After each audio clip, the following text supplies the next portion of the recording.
Hi அஸ்ஸலாமு அலைக்கும் friends. எனக்கு பார்த்தீங்கன்னா ஃப்ரைடே மினி விலாக் பார்க்கலாம் வாங்க. எனக்கு பார்த்தீங்கன்னா கிளைமேட் இந்த மாதிரி க்ளவுடியாக இருந்துச்சு. பிரேக்ஃபாஸ்ட்டுக்கு சிக்கனும் கருவேப்பிலாம் ரெடி பண்ணிவிட்டு ஹஸ்பண்ட்க்கு டீயுமே கொடுத்துட்டு இன்றைக்கி லஞ்ச் பார்த்தீங்கன்னா சூப்பரான சிக்கன் பிரியாணியும் ரெடி பண்ணிவிட்டேன். சிக்கன் பிரியாணி வீடியோவும் அப்லோட் பண்ணுறேன், நீங்கள் கமெண்ட் பண்ணுங்கள். அதுக்கப்புறம் பார்த்தீங்கன்னா கருவேப்பிலை சிக்கனும் ஆல்ரெடி அப்லோட் பண்ணியிருக்கேன், நீங்கள் போய் பாருங்கள்.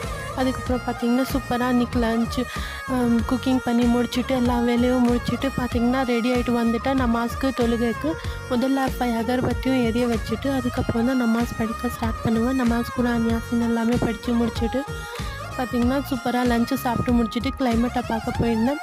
கிளைமேட்டுமே நல்லா க்ளவுடியாக அதே மாதிரி தான் இருந்துச்சு. அதுக்கப்புறம் பார்த்திங்கன்னா கொஞ்சம் ரெஸ்ட் எடுத்துகிட்டு வந்து பார்த்தா சூப்பராக எங்கள் அத்தை ஷீர் குருமா ரெடி பண்ணியிருந்தாங்க. அதுவுமே நல்லா சாப்பிட்டு முடிச்சுட்டு திரும்பியும் தொழுகைக்கு ஸ்டார்ட் பண்ணிவிட்டேன். 6 to 8:30 வரைக்கும் நாங்கள் தொழுகை படிப்போம். அதுக்கப்புறம் பார்த்திங்கன்னா தொழுகை முடிச்சுட்டு தான் 8:30க்கு அப்புறம் டின்னர் சமைக்க போவேன். இதுதான் எனக்கு